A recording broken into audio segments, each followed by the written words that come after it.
Good morning class second and third. आज हम व्याकरण का आपका तीसरा लेसन नंबर मैंने नहीं लिखा, अभी लिख देती हूँ, शुरू करेंगे। आपकी बुक के अकॉर्डिंग ये तीसरा लेसन है। पहले पढ़ा चुकी हूँ मैं इसको, लेकिन फिर भी रिवीज़न वर्क चल रहा है, दोबारा से करा रही हूँ। जिन बच्चों ने नहीं किया वर्क वो कर लें, जब उनको वर्क सेंड किया जाएगा। बुक है तो अपनी बुक कंप्लीट करें। बुक अगर आपके पास नहीं है तो आपको सारा काम अपनी नोटबुक में करना होगा। और जो बच्चे अभी भी नहीं करेंगे उनको फिर से ये वर्क नहीं मिलेगा। नेक्स्ट मंथ में आपके एग्ज़ाम है, एग्ज़ाम की तैयारी के लिए रिवीज़न वर्क चल रहा है। जो कर चुके हैं उनको ये फ़ायदा होगा कि उनका रिवाइज़ हो रहा है, सारा वर्क रिवीज़न हो जाएगी। लेकिन जिन्होंने नहीं किया है उन्हें वर्क करना भी है और रिवीज़न भी करनी है। तो हम शुरू करते हैं। मात्राएं, शब्द और वाक्य आज का हमारा चैप्टर है। मात्राएं, शब्द और वाक्य। इसमें आपने देखा होगा हमारी वर्णमाला में ये कुछ अक्षर होते हैं, वर्ण होते हैं ए आ ई। तो इनको हम सभी जगह एक साथ प्रयोग नहीं करते हैं। हम कुछ भी शब्द हमें लिखना हो तो हम ऐसे थोड़ी लिखेंगे ब आ जे आ। एक तो ये शब्द इतना लंबा हो गया, फिर ये गलत भी है क्योंकि इसके अंदर पहले से ए की साउंड है, फिर उसके साथ दूसरा स्वर आ गया है। दो स्वर एक साथ हम प्रयोग नहीं करते। तो इसको आसान बनाने के लिए और जल्दी लिखने के लिए हम कर देते हैं ब आ जे आ। साउंड तो आ की भी अभी भी आ रही है, लेकिन हमने आ लिखा नहीं। आ की जगह हमने क्या ले लिया, उसका ये पीछे वाला चिन्ह ले लिया। जब हम वर्णों के स्थान पर उनके चिन्हों का प्रयोग करते हैं, उनके कुछ निशान निश्चित कर दिए गए हैं, चिन्ह निश्चित कर दिए गए हैं, उनको लगा देते हैं तो आवाज़ तो वही देंगे स्वर वाली, लेकिन वो हम बिना लिखे ही उस आवाज़ को उन चिन्हों के द्वारा समझ जाते हैं। तो वो चिन्ह, स्वरों के वो चिन्ह जो हम उनके स्थान पर प्रयोग करते हैं, वो चिन्ह मात्राएं कहलाती हैं। ठीक है, मात्रा किसे कहते हैं? जो स्वरों के चिन्ह होते हैं, व्यंजनों के चिन्ह नहीं होते, स्वरों के चिन्ह होते हैं, उनको हम उन्हीं चिन्हों को मात्राएं कहते हैं। जैसे आ छोटी बड़ी, छोटा ऊ बड़ा ऊ, री ए ऐ ओ औ। ठीक है, 11 स्वर है ना हमारे। अब मात्राएं, ऊ की मात्रा मैं यही बता देती हूँ आपको। पहले जो ये चिन्ह है ये व्यंजन से पहले या बाद में आवश्यकता के अनुसार प्रयोग किए जाते हैं।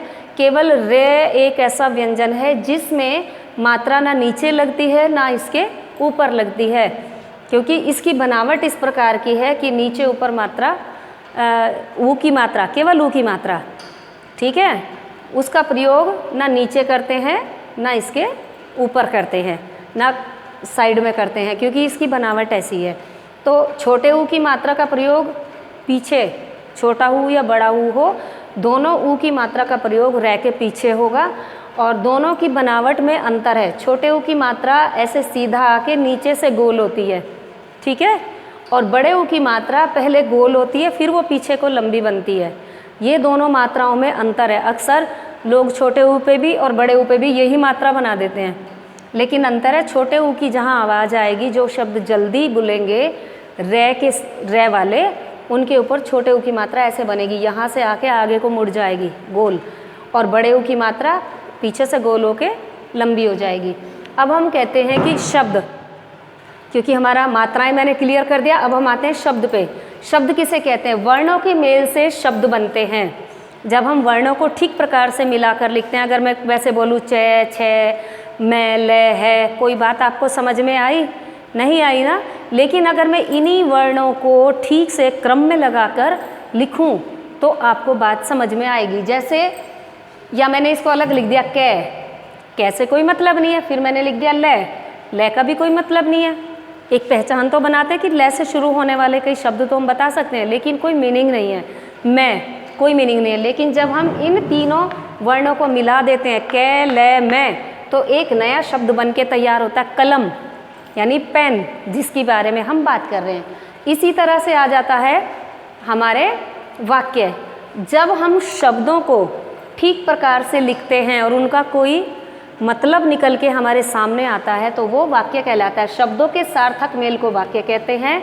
जैसे में नदी रहा है हाथी, आपको कुछ भी पल्ले नहीं पड़ा, है ना। हाथी समझ में आ गया, नदी समझ में आ गई, लेकिन क्या कर रहा है वो? वहाँ पे खोद रहा है, नहा रहा है, क्या कर रहा है।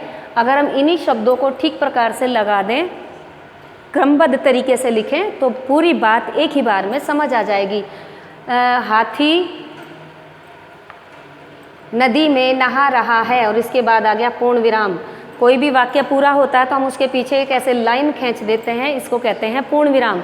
इंग्लिश में फुल स्टॉप लगाते हैं तो हिंदी में पूर्ण विराम लगाते हैं। इसका मतलब यह हमारी एक बात पूरी हो गई है।